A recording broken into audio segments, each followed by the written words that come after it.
The Imagine More Success radio show is the all about you show with successful entrepreneurs and business experts sharing their stories and powerful takeaways while providing you with tips, tools, tactics, and a free weekly gift to help you thrive. Your hosts for the Imagine More Success radio show are the best-selling authors Cindy Hendricks, a certified business consultant, and Thomas Hides, a certified world-class public speaking coach. Check out the Imagine More Success radio show at imaginemoresuccess.net, because now is the time to realize your dreams and imagine more success.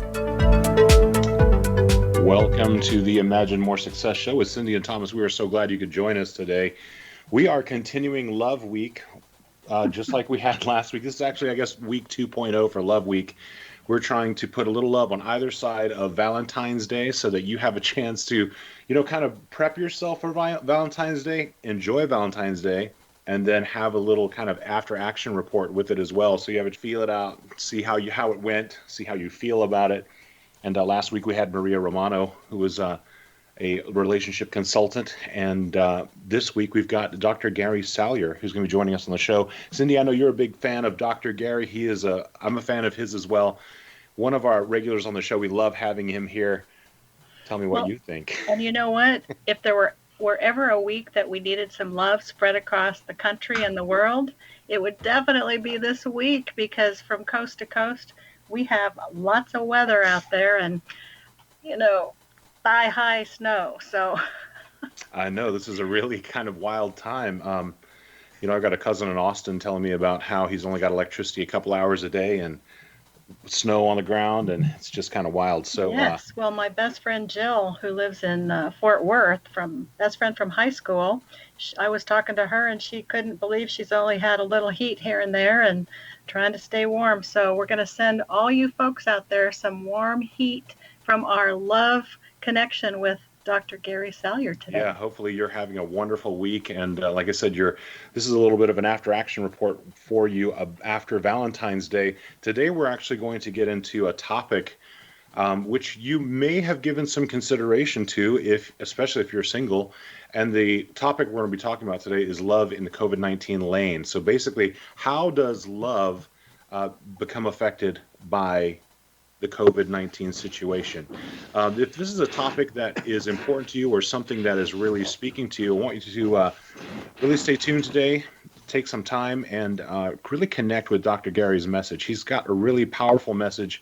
We've had him on before, but today he's going to really be reaching deep into his bag of tricks, into his wealth of knowledge to expand upon what's really important in this time, especially when it comes to love and relationships. We want to go and welcome him to the show. I want to tell you a little bit about him first. Dr. Gary Salyer is a master transformational relationship mentor who helps people rewrite the rules for love in their brains.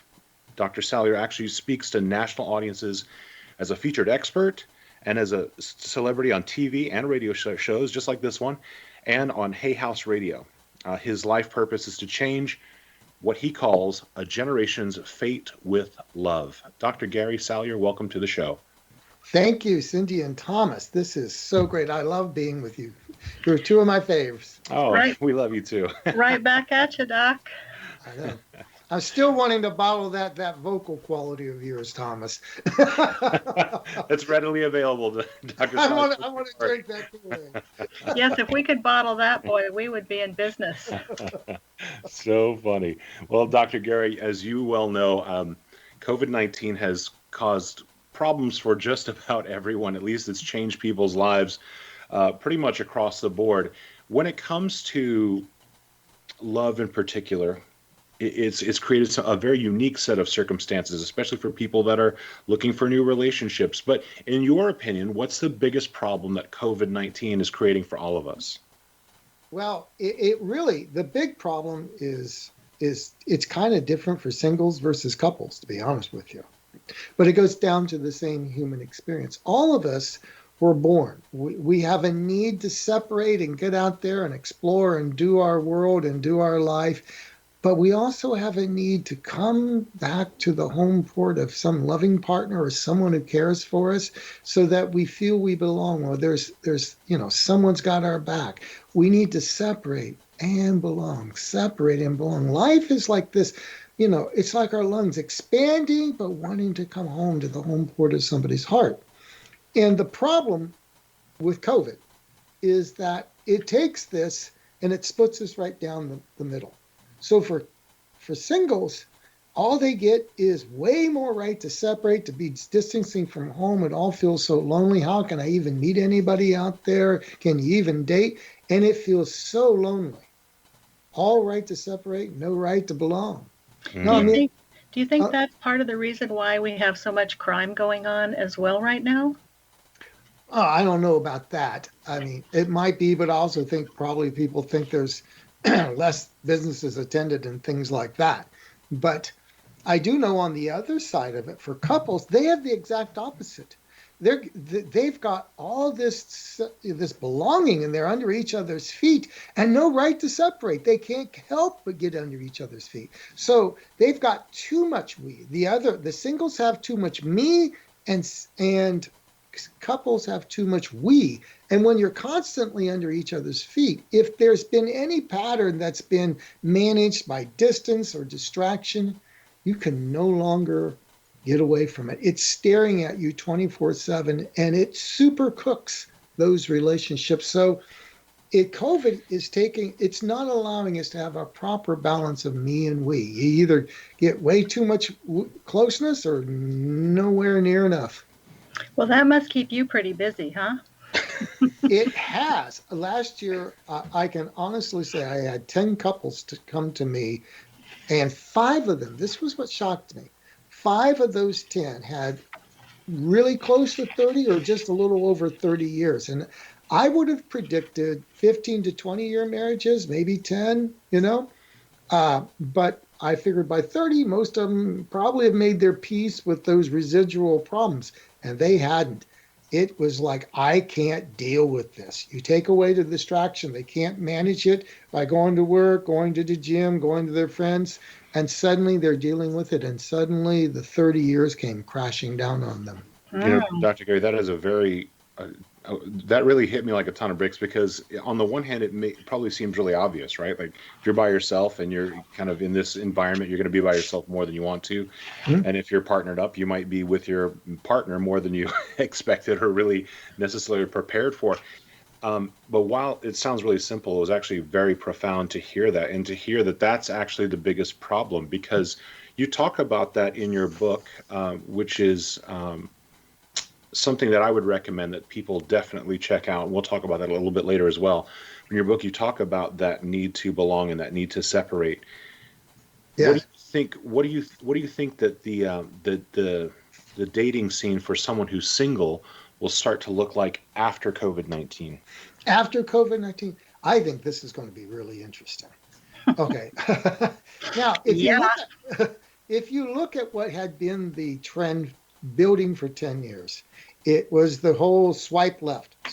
And the apps were good at knowing, oh, you get another dopamine rush if you see that next, possible treat, right? And so, Hmm. they were building for that. And they weren't there to get you. The apps are rigged to get you to swipe left and look at somebody else, not to swipe down and get to know somebody. They're really not there to create lasting. Um, and a lot of people were swiping left and not really going deep. Well, with COVID, you couldn't. What did it matter if you swiped left? You couldn't see that many people anyway. So what it's done is people are prioritizing less relationships for a real shot at getting to know somebody because you have to get to know them. You have to see if they're safe. And I think that's a very good thing because we were Well, doing it too took me a much minute. swipe left. Took me a minute to figure out swipe left. I didn't know what that was. So maybe Yeah. you can explain On, that to our listeners. yeah, on apps, these dating apps, if you swipe left and they say, I want to see the next one.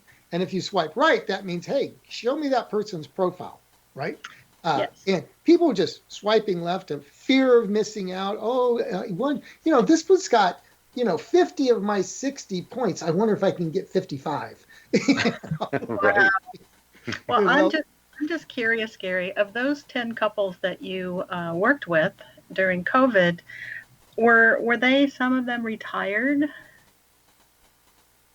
A lot of them were 50s. late 40s to early 60s. Yeah, Okay. because I'm And thinking, one had a retired partner in it, but most of them were still working at home. Some were dealing with kids, the whole homeschooling thing. yeah, because when And you're retired, you can do what you want. And then that way, instead of being retired and doing what you want, you have to be stuck at home with your yeah, partner that you haven't spent a lot of time with when you were working full time. for all those 10 couples, Ah, there was one, there's a statistic, research knows that in every couple, good and bad, lasting and not lasting, 69% of marital issues repeat. And the Gottman research looked at a longitudinal study and found out if you track newlyweds and track them at 3 and 6 and 9 and all the way out to 20 and 25 years, you'll find out that at 20 years, they're still arguing over the very same things that they did when they were newlyweds. The only difference between what Gottman calls the masters and the disasters is the masters know how to calm each other and they know how to dialogue and they know how to securely manage it, whereas it becomes a blow-up point. Now, what I noticed in especially those long-term relationships, they knew about their long-term, or what I call enduring vulnerabilities, right? But they had used all sorts of, a lot of times, kids were the distraction, or their careers, or they worked out and they did this, or they had their girls' night out and the boys' night out. Now, when they're suddenly looking at it for up front, they can't get away from it without the distractions. It's like, I can't bear this. And that's really the thing that COVID did, is it brings up into right in your face all the things that you brushed under the rug. And what I noticed too was many of them had said at least 3 or 4 of them said we'd been to 4 or 5 therapists. Mm-hmm. And what the one said after, we got them back on track, and she says, nobody ever took us deep enough to find out what was really the rub between us. mm-hmm. That's it. They never dealt with, and they couldn't get down. Once they figured it out, and we found out all that together, suddenly they're loving each other in a way they had always wanted to. And that's the opportunity in COVID. There's a real beautiful opportunity that it's presenting the problem so you can go deeper, so you can find what real intimacy is, and you can have an actual better relationship because it's forced you to look at your issues. Well, that's really deep, because I think that most couples don't talk enough. No, they don't. They've done studies on that, Cindy, and they found, the average couple, how much time they actually spend talking to each other face to face, not talking about, did you pay the bills? Did you take the kids through soccer? Not the shoulder to 17 minutes. 17 minutes. 17 minutes. And you're lucky if some of that wasn't about sports. That very well may be. And without, intimacy is the lifeblood of a couple. And with one couple I worked with, they'd been married 30 years. They had the kids, and both people had changed quite a bit. And they now suddenly, they have love maps from, we'll just say Joe and Susie 1.0 or 2.0, and they're both at 8 or 9.0. Well, when we come back, Dr. Guy, we're going to continue that conversation about how people change within relationships, because that's fast. That's going to be a really big issue for them. That's going to help propel them forward in their love life in the next few months as we continue to kind of navigate through not just Love Week, but COVID-19. So stick around. We'll be back in just a moment on the Imagine More Success radio show.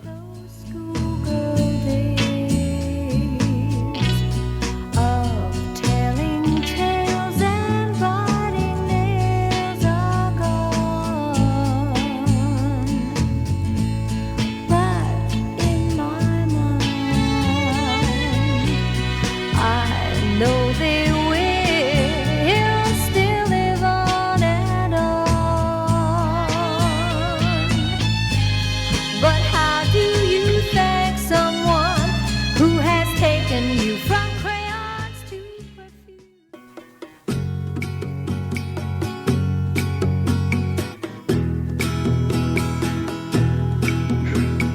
welcome back to the Imagine More Success Show with Cindy and Thomas. Today we are so happy and fortunate and glad to be able to bring you Dr. Gary Salyer, who is a relationship expert, and he has actually authored a wonderful book that I've read and use as a resource material quite often. It's called Safe to Love Again: How to Release the Pain of Past Relationships and Create the Love You Deserve.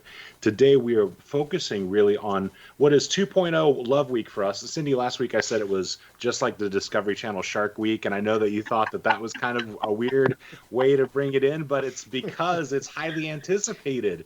And well, after listening to Gary, it sounds like it is Shark Week. Maybe it is. Maybe Love Week feels like Shark Week. Maybe that's why why we called it that. I don't know. But yeah, we've been talking about negotiating the waters of relationships, whether you're single or whether you're in a couple right now. You know, this COVID-19 has thrown a couple of curveballs, to say the least, at most of us. And today, with Dr. Gary's help, we're going to continue to navigate some of those waters, and we're going to continue the conversation about right where we left off in the last segment. We were talking in the last segment, Dr. Gary, about how people change over time within a relationship, and as they change over time, there's some new complexities that come into the relationship. Please walk us through that. Okay, so as people change over time, that's actually normal. Just recently I had the good fortune of upgrading from an iPhone 5 to an iPhone 12, right? Perfect. Hey, that's a big jump. It's a big jump. Like, where's that button? You must have joined Clubhouse. I did join Clubhouse. It wouldn't work. Clubhouse, all the new stuff wouldn't work. And it's, let's go back. When I was 21, I was in college taking my marriage and family, a course in my marriage and family degree. One of the professors brought in 3 couples to show us what love looked like. One was a newlywed. They had been a couple on campus and they got married over the summer. And I was having that, oh my God, she really married him experience. You were right? shocked by that. I love it. Yeah, and then there was this old couple that were in there. I remember he was 48 and I'm 20, right? Really old. Really old couple. And then there was this couple. He was 93 and she was 88, and they had been married for 63 years. Wow. What was interesting, there was this very disrespectful football player who had the audacity to look at him and with a little derision in his voice say, "So, what's it like being married to the same woman for 63 years?" And this guy's eyebrow goes up, and I will never forget his response. He said, "Well, young man, if you're lucky enough to be married to the same woman for 63 years. He says, if you think you will be married to the same woman for 63 years, he says, you have another thing coming." He says, "I have been married to 5 different wives, and every time my marriage had to change with her. Every 10, 12, 13 years, she would change." And then he rattled off the 5 women that he had been married to. And I swear to God, this woman was beaming and smiling, the feeling of feeling loved. And it became, we know from a Harvard study that people do change who you say you are at 15 and 75, every 10, 12 years, 15 years, that description changes. And by the time someone's 75, they don't even recognize who they said they were at 15. The problem with a lot of couples is when they get distracted by kids and careers, both of them are becoming 3 and 4 and 5 and 6.0. And when they finally get past the kids, or COVID says, okay, one loses a job, now we're staring at each other. It's like me trying to find the button on my iPhone. We can't communicate anymore. We don't know who each other. And if you're in a relationship, those, what we call love maps, those maps of who that person is, of their needs, their dreams, you've got to check in, and you've got to keep upgrading the software for each other, or love doesn't work. There's got to be that acknowledgement that 2 people are growing and they're changing. And that's the way, and you've got to keep up with that. Love is always an attuned response. And what worked, for someone in their 20s may not work in their 40s or 50s. Dr. Well, Gay, isn't software the perfect name for that, for a couple and their intimacy? Say that one more time, Cindy. Isn't the word software perfect for that? It is. It is software. There's some hardware that we know is in the brain, but essentially, you have to understand their dreams may very well change, and uh, and that does happen frequently. I can honestly say that who I was 20 years ago and who I am now are very different people. Very different. well, Dr. Gay, I have a question for you. So let's say like as one person changes, and I can imagine, and you correct me if I'm wrong, that people don't often change at the very same time, right?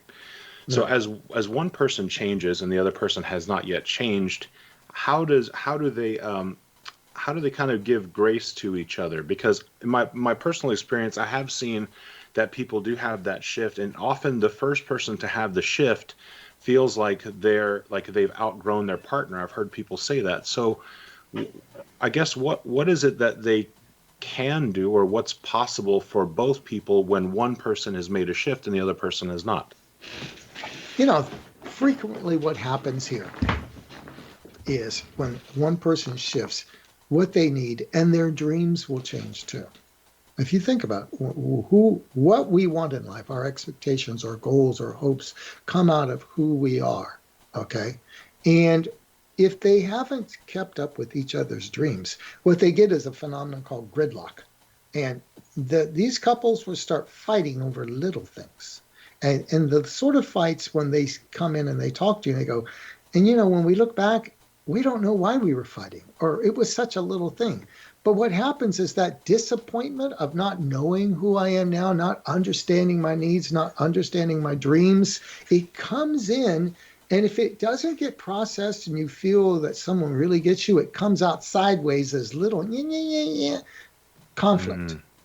And when couples don't know why they're in conflict, you can almost bet they have not updated their maps of who each person is and their dreams, because dreams come from who we are. And so the first thing you have to do is help both of them to get back to talking to each other. And so what's that dream? And what's most important about that dream? You got to know what's important about it. So, what does you ask the question? So that's your dream. And when you have that, what will having that do for you? Oh, this allows me to be free, or this allows me to have the connections with my family that I always wanted. Now you're understanding each other, but you've got to get down to, what the new dream is and how it expresses the new part of who that person is. And the fact of the matter is I'll push back on a little bit at you, Thomas. I think very few people stay the same.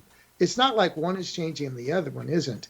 Not that I haven't seen that a few times, but most times people are changing and don't even know it. And a lot of times they're moving apart. When the kids go out, they look at each other and they go into college and they don't know who each other is. There's still love, but there's not really deep understanding of each other, and that was with a couple of the couples, getting them to fall back in love, not just as the one in their 20s, but the person that's there in front of them. Well, what I've seen with that gridlock is where there's a 2-car pileup and it ends in divorce court. Yes, For sure. yes, because they don't know how to navigate each other. Mhm. Now, it doesn't have to be that way. I mean, I don't mean to brag, but of those 10 couples that came to me, all 10, 7 of them were talking the D word. Okay, they were talking and they were close, or, were very close to filing. And all of them, because I helped them to get to know each other and to be able to give those 4 feelings I talked about in the book, they were able to welcome each other, make each other feel worthy, and cherish each other and empower each other in their dreams and know how to make repairs. If you can do all that, suddenly they're loving each other. And all of them said they came out with a better relationship. They had fallen back in love. I'm not saying that every relationship should stay together, but I know that most don't have to end. Most people just don't know how to reconnect Occasionally, I have told couples I don't, this isn't going to work. But 85 or 90% of the time, my experience is if you really know how to solve each other's attachment wounds and help them to truly give each other those four feelings I talk about that's so important for love, people can find a way back into each other's homes. I mean, the hearts, I should say. Well, the good news is, Gary, that if people really want to invest the time and find someone as gifted as you are, then there is hope to salvage that relationship that they at one time felt like it was something worthy of their time and interests. Exactly. At the back of the book, I have a little phrase at the top. Everyone deserves a love that lasts. I didn't say marriage. I said love. Beautiful. If you get the love, the marriage will follow as night does day. The marriage is the bonus. It's the bonus. It's just a physical or legal expression, but it's about having a love that lasts, and everyone deserves that. Dr. Gary, let's for the audience, let's just relist those four feelings that you say are the precursor or the things that define love. Yeah, from the time you're 3 years, 0 to 3, your brain uses 4 feelings to say I'm loved. And those 4 feelings are our natural GPS. We can come up with compatibility lists and values, clarifications, and certain skills, and yes, attraction's important.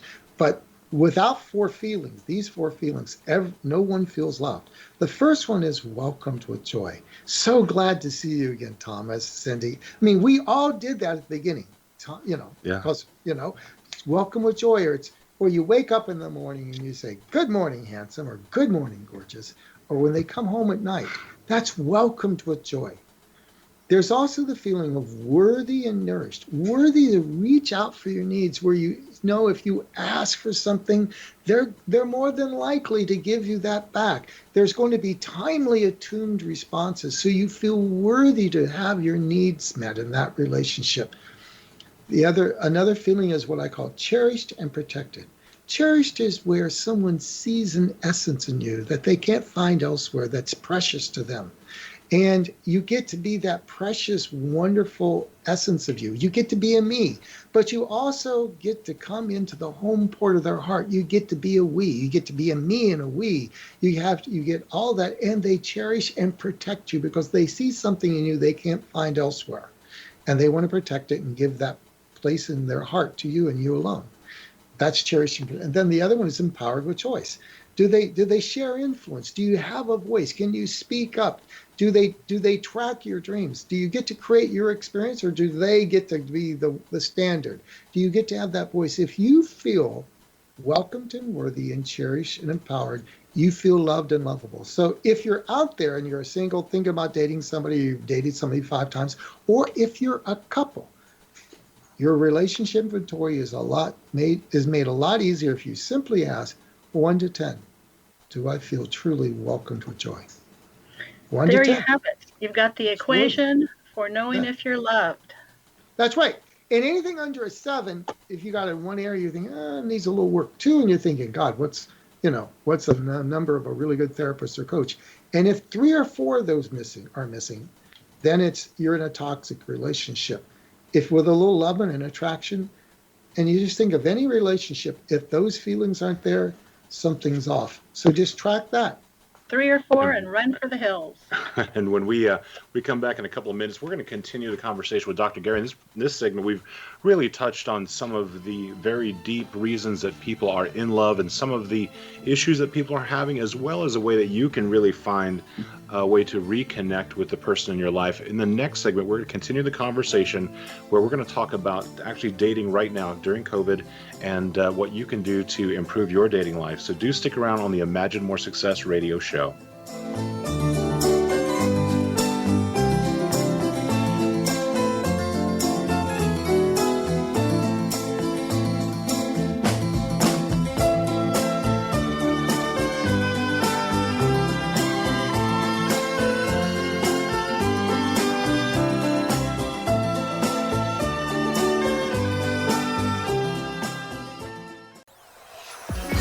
Do you believe in love after love? Welcome back to the Imagine More Success radio show with Cindy and Thomas. We are so glad you could join us today. We are continuing our conversation today with Dr. Gary Salyer, who is a relationship expert. He is the author of Safe to Love Again, How to Release the Pain of Past Relationships and Create the Love You Deserve. And we believe in love here.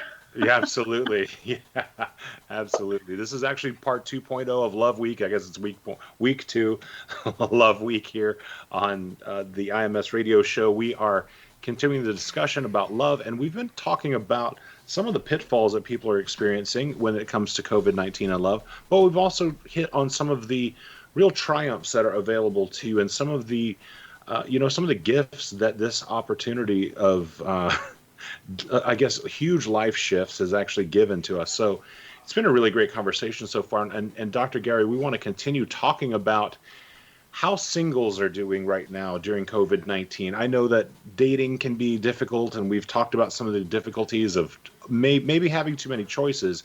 But right now, how can singles really date when they can't even meet someone without really feeling safe? Okay, well, I think there's a way around this, okay? I think COVID, let's just admit, it's a daunting little challenge. So, you've got to find out what's your safety level. If you have any medical issues that make you more suspect, talk to a doctor. But I do believe you can date.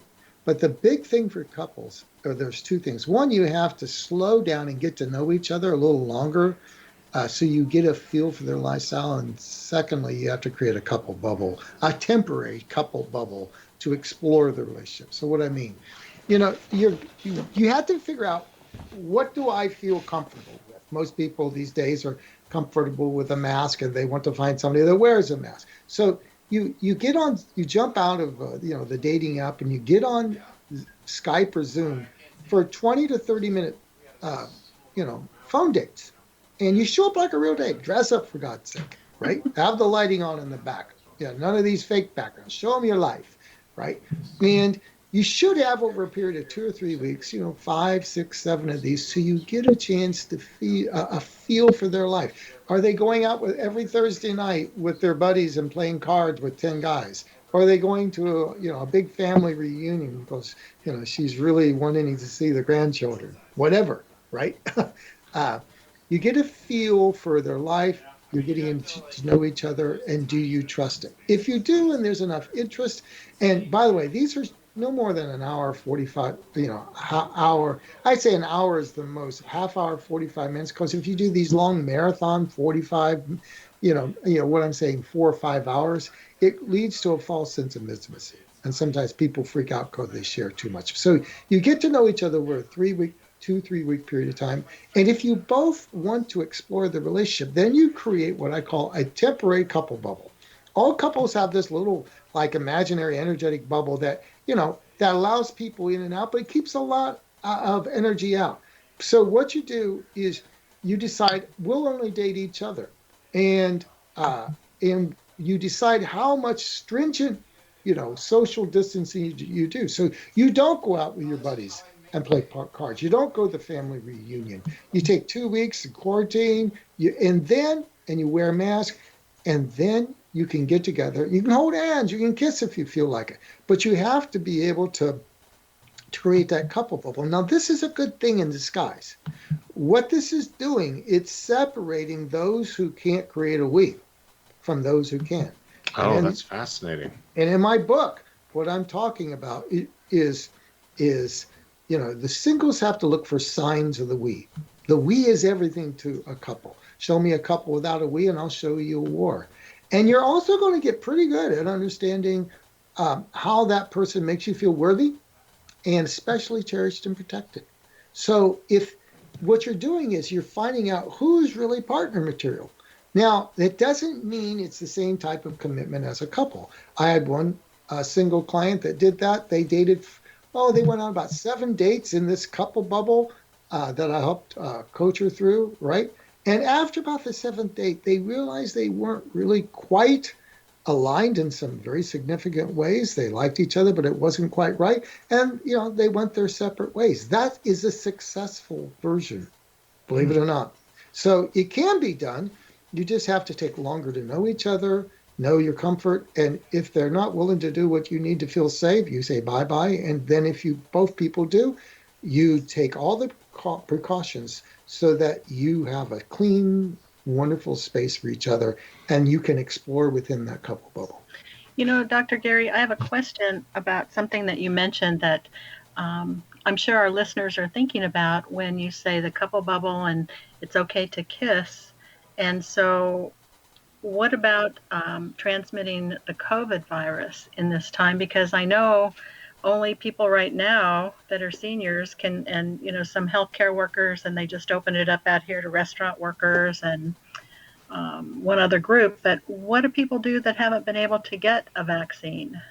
Well, what I said is you need to check with a doctor, right? And you have to know your comfort level. If two people have spent 3 weeks getting to know each other and 2 weeks social quarantining, so you know you've had their tests, right? And they truly are radically social, so they just see each other, right? And they do their life.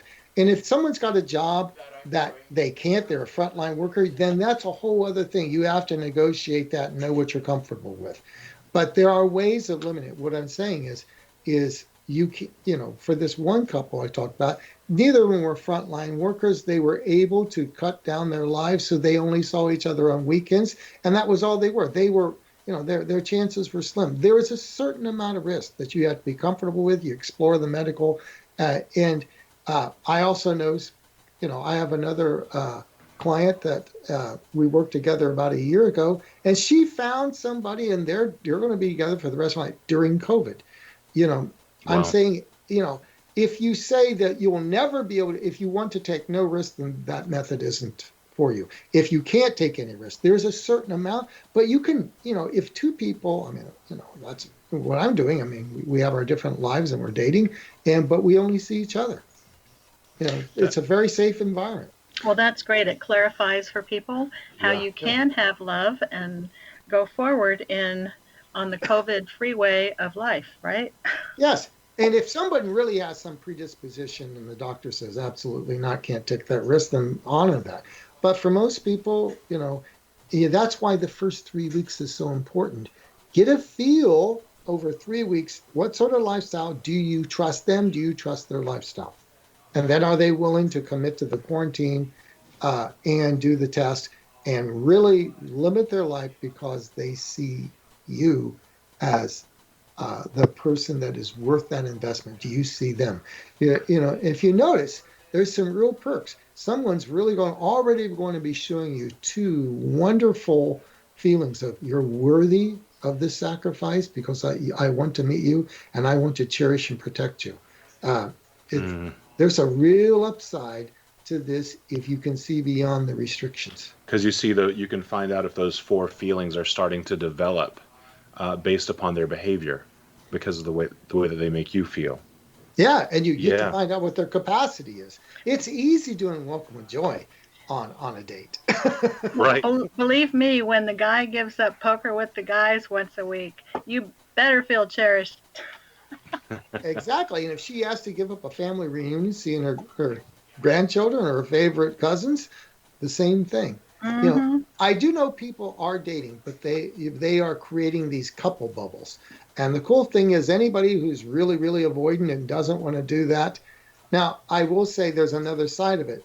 There was one woman, a client, and she was saying this guy already has said he wants to be exclusive, and he, you know, and the more she talked about it, I go, oh, he just wants sex, and he's afraid of getting COVID, so he just wants it exclusive. And it didn't sound like he was normally that way because he had never been married, and he had come, you know, I think he'd had some polyamorous relationships. I go, oh, I don't, and just the way she was described, I said, I don't think he is looking at this as a couple bubble. I think that when this is over, he'll go back. Mm-hmm. And it turned out that was exactly right. So That's right. Just because somebody wants the couple bubble, you got to get a feel for who they are. And she talked, and I said, ask a couple of questions. And then she goes, you know, you're right. I think he's just afraid of getting something. You know, I have a question for you that it seems like it keeps coming up in this conversation, just kind of, I guess, on the side of the conversation. Right now, that when people are meeting, what do you find is the difference in attachment? Like, are there certain personality types that are finding themselves becoming attached to people because they're more lonely right now or feeling more isolated? Are there personality types that are doing the exact opposite, where they're feeling like they want to push people away even more during this time? Now, what we're talking about, there's a difference in a personality type and attachment style. You can have Okay. the attachment style is, attachment science has known that there's basically four of them. I only deal with three of them. One of them is more clinical, called disorganized. But most people, most of us who have just what I call, normal middle class craziness, right? Great term. There's the secure, who are comfortable giving and receiving love and depending on somebody else, who usually pick long-term relationships. My term for them is they give no BS, they take no BS. And both parts of that are equally true, by the way. Then there's the anxious, who are, they got enough early on in life, they got love and it wasn't there. God, it wasn't there. Well, they're not there. And some part says, I'm going to lock this thing down. They have a fight response. Where were you last night? Why didn't you text? You still love me? Oh my God, it's COVID. I'm never going to give to anybody. I'm going to die. Right? And then there's the avoidance, who love wasn't there. They didn't get a lot of timely attuned responses. So they grew up looking like the mature little child who was always independent, but really their worst fear is love is depending or being dependent on somebody. So a lot of them will come in saying, maybe it's this is good. I can work on myself. I've got these big projects I can do, And if they're seeking a relationship, sometimes there comes to be more of maybe we'll just have a wait and see. It's a lot. There's two things for the avoidance. It's easier for them to be separate than it is the others who are like, oh my God, this is the exact worst thing that could ever happen. I'll never find love. For the anxious, this is a nightmare. But occasionally for the avoidant, especially for those who have been doing the multiple partners thing, right? And it's like, oh my God, they're finding out what their lack of attachment is, because now that the dating scene isn't as open, the sexual components aren't there. They can't swipe left and find someone new. And I've actually had a few single clients that have signed up to say, this whole thing taught me that why I need a relationship. I realized that why we need a relationship. I'm avoidant, and I need to work on this. Interesting. That's got to be a massive breakthrough for someone. I mean, that's really probably not the easiest thing to admit or to come to the realization about. Exactly. They had to be separated long enough without their little, low-level fixes, right? That they got in touch with their basic human need of, I deserve a relationship. I deserve a bond. I deserve a connection. And Gary, I can see a twist here. If a number 2 secure person gets with a number 4 avoidance person, you'd have a huge clientele. Yes, and the secure, though, 85 to 90% of the time, they pick another secure person. Their pickers are used because they're using these 4 feelings, and they can spot an avoidant a mile away and an anxious. There was one book, the book Attached, that suggested that the cure-all would be to avoid all the avoidance and to for the anxious to marry the secure, right? Mm-hmm. Okay. And then the secure would pull them up, and they'd all calm down.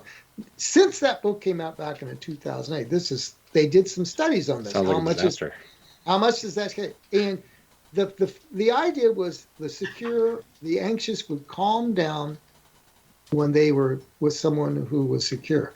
The actual truth is 68% of the time, the anxious person's protest and constant anxiousness pulls the secure person off their secure pedestal.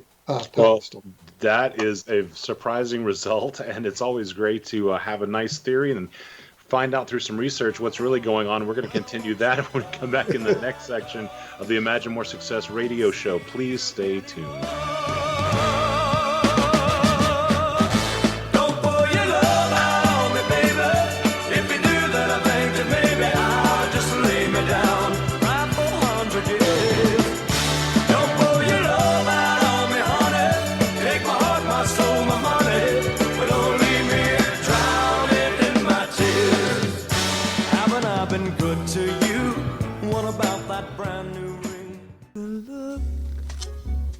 Of love is in your eyes. Welcome back to Love Week on the Imagine More Success radio show with Cindy and Thomas. We've been spending the day and some time off air as well with Dr. Gary Salyer. We try not to continue the conversation on these commercial breaks because we want you to share in absolutely everything. But sometimes there is a little off air chatting that goes on, and we're going to try to bring it back for you here right now. And that was just too juicy not to bring it back. For sure.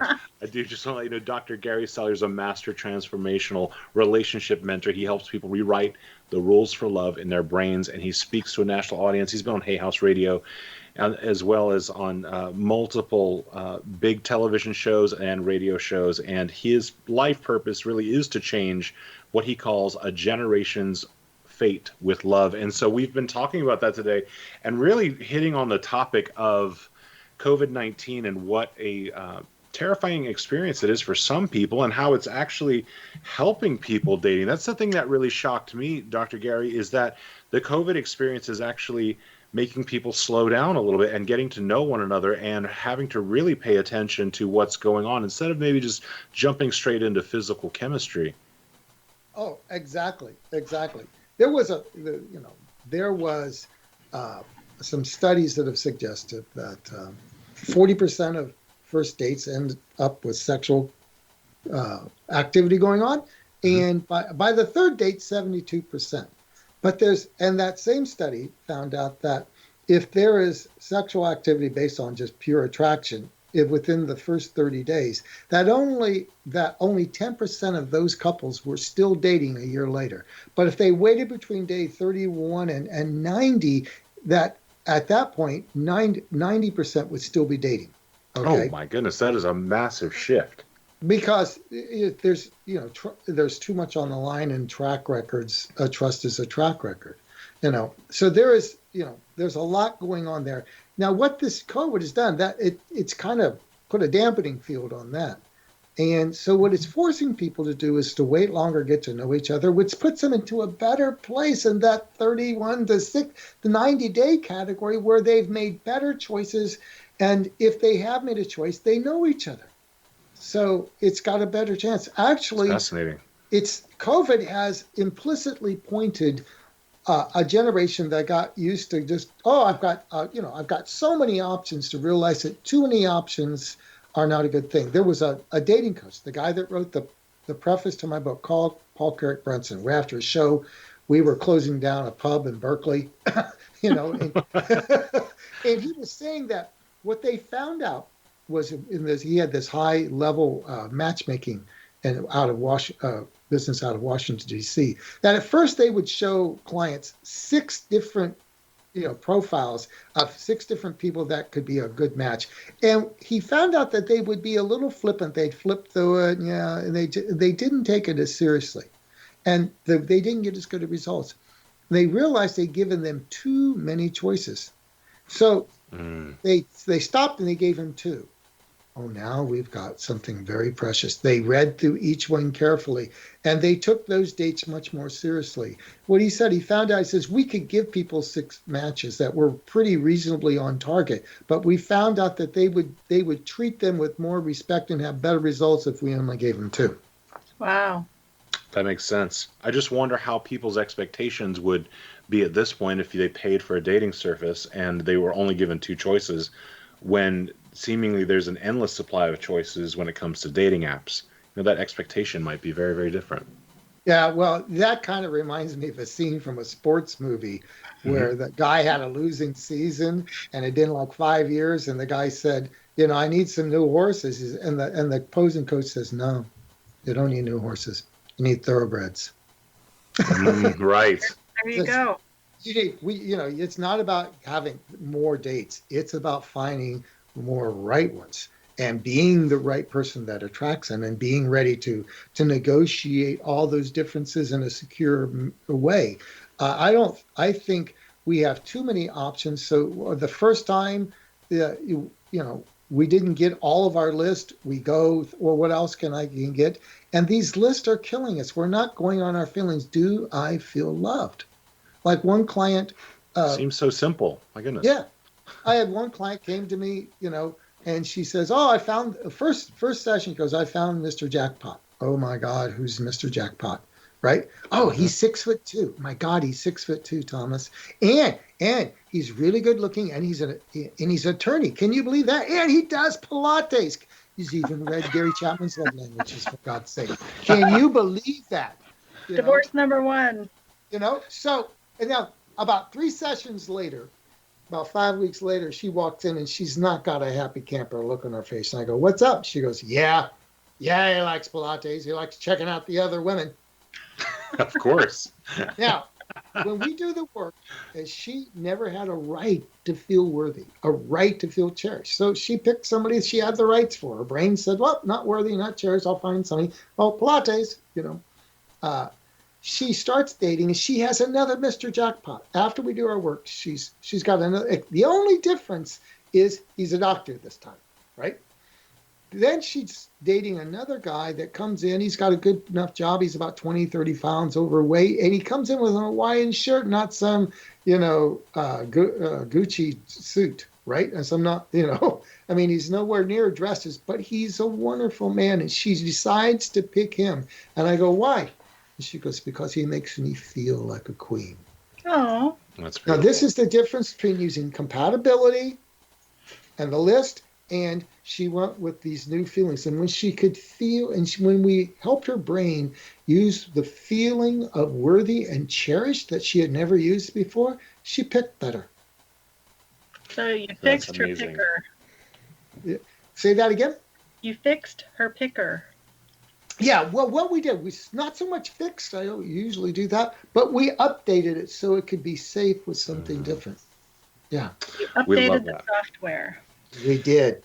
Made it, and that's why the book is called Safe to Love Again. It's not fixed to love again, not guilt tripped, not Not guilt. inspired. It's safe to love again. Well, I love it. speaking of that, we need to talk about your gift for our listeners because our listeners love free gifts. Okay, so if you go to GarySalyer.com, there is a little thing called Love Notes and Love Inspirations. Okay, and you can choose. It's a nice little, series of 3 to 4 minute video series that will help you if you're single to find someone that really loves you, and if you're a couple, to find your way back to loving each other. So you just go to GarySalyer.com and then scroll down, give an email, and you get this beautiful love series of stuff that will help you actually find and be inspired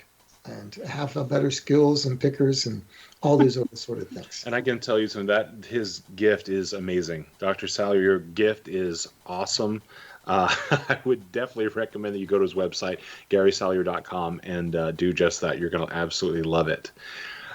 There's a big problem that's going on right now with COVID-19 that is putting a lot of stress on couples. I know it from talking to some of my friends who are going through this right now. And it's funny, I call it going through this, but it seems like some real tribulations for some of my friends. Let's talk about homeschooling and how difficult it's been on couples as well as on children. Oh, homeschooling is, you talk about a pressure cooker from hell for most women. I mean, the statistics are showing that a lot of professional women are giving up their professions because the pull of motherhood is so great. And for couples, my big thing is, it's if you're going to do this, and a lot of people don't have choices, the guy's got to come up. It can't be just on the women. There's got to be. It can't be. Well, I'm not very good with kids, so I'll just put that. Let her handle it. Both people have got to be a we, right? And for the kids too. I mean, there's a lot of feelings of disconnected, not belonging. All those other feelings of disempowered, can't always have their choice, boring, whatever. I really think that this is a real pressure cooker too. Couples have got to sit down, and it's important for the woman to say, "I need support," and he's got to answer that bid. What do you need? If that means giving her more time off, doing more chores, going in and helping with the math, sit down and say, "Okay, we got a 4-year-old who's good at math." become a we. And, and for the men, you can't leave it to just the women. This has got to be a team project.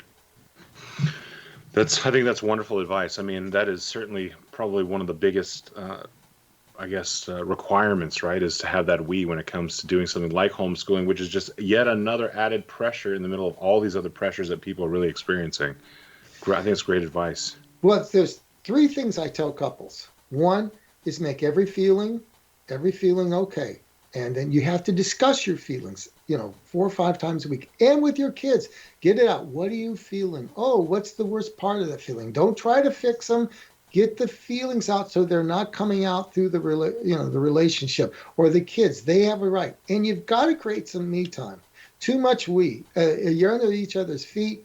Even if you're, on Zoom a lot or Skype or wherever you're at, you've got to be able to sit down and say, how much me time do you need? Okay, so if you're in this chair at this time or this sign's out, and everybody has to have some me time, kids included.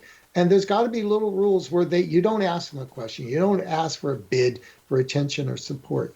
There's got to be that. And the other thing, too, is after all is said and done, find a way to share positive emotions, especially appreciation and gratitude.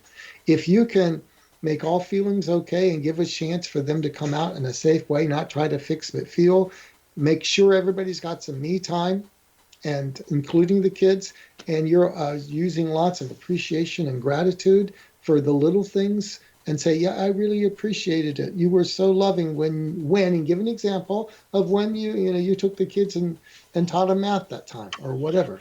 If you do those 3 things, it's a lot better. Yes. I want you to go over that one more time, Dr. Gary. What exactly is a great way to really express gratitude?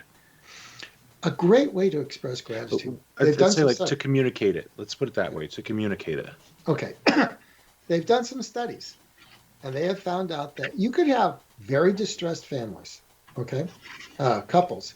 And just if you can interject every day a 5-minute conversation about gratitude or appreciation, within 2 to 3 weeks, they report remarkably new levels of closeness. But there's a catch to it. It can't be just saying, I think you're really a great guy, Thomas. It can't be that. Cindy, I think you're a great guy. Right? It has to be, you say, so, I so appreciate you were such a good friend when my PowerPoint slide failed and I was bouncing off walls and you just held my hand and said, honey, what do you need? When you give an example, give the trait that you're appreciative for. And as an example, people believe it more when they know that you've noticed it. If you just say, yeah, I think you're really sweet. You were really sweet when you brought that beautiful piece of pecan pie to me and I was slaving away on a presentation in my office. That's how it works. That's beautiful, and what a wonderful way to end the show today. Dr. Gary, thank you so much for joining us today. If you want to learn more, which I'm sure you do, you want to go to GarySalyer.com. Check out his amazing free gift that's there for you. If you'd like to check out some past episodes of the Imagine More Success radio show, including some past episodes that we've had with Dr. Gary, where he really dives deep into his book, Safe to Love Again, do go to imaginemoresuccess.net, where you can find all of the previous episodes with a free weekly gift in each episode just for you. We want to thank you again for joining us in the second part, actually the second week of Love Week here on the IMS radio show. And we want to wish you all the very best. And if you'd like to learn more about how you can improve your business, go to findhiddenmoney.com, where you can find some amazing courses that Cindy and I have put together for you. And if you want to continue your journey in life during COVID and you want to continue to find love in your life, again, go to GarySalyer.com. And we want to remind you to always realize your dreams and to imagine more success.